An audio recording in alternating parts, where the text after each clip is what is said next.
Hawak na ng mga otoridad ang pangunahing suspect sa pagpatay kay Police Staff Sergeant Renato Casaway Jr. na pinagbabaril at ibinaon sa septic tank sa Bulacan. Sumuko ang suspect sa Davao del Norte kung saan apat pa ang itinuturing na at large. Narito ang karagdagan ng balita ni Shai Morales.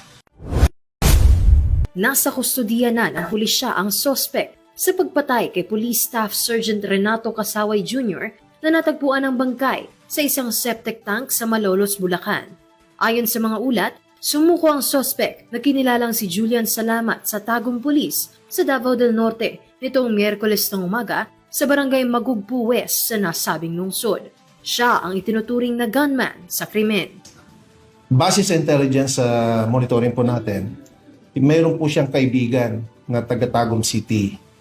Couple po ito at siya po ay nakipag-communicate sa dalawa na papunta siya sa kanilang lugar sa Tagum City.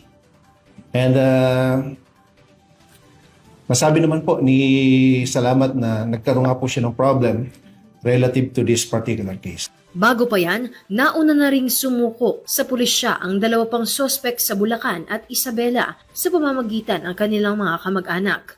Ayon sa mga ulat, ang dalawang suspect na sina Albert Maglinis at Marvin Nolasco ang siyang mga tumulong sa pagbubuhat ng katawan ni Casaway at paglilinis ng dugo sa pinangyarihan ng krimen. Matatanda ang natagpuan ng bangkay ni Casaway sa isang septic tank sa Barangay Mohon, Malolos, Bulacan noong January 31.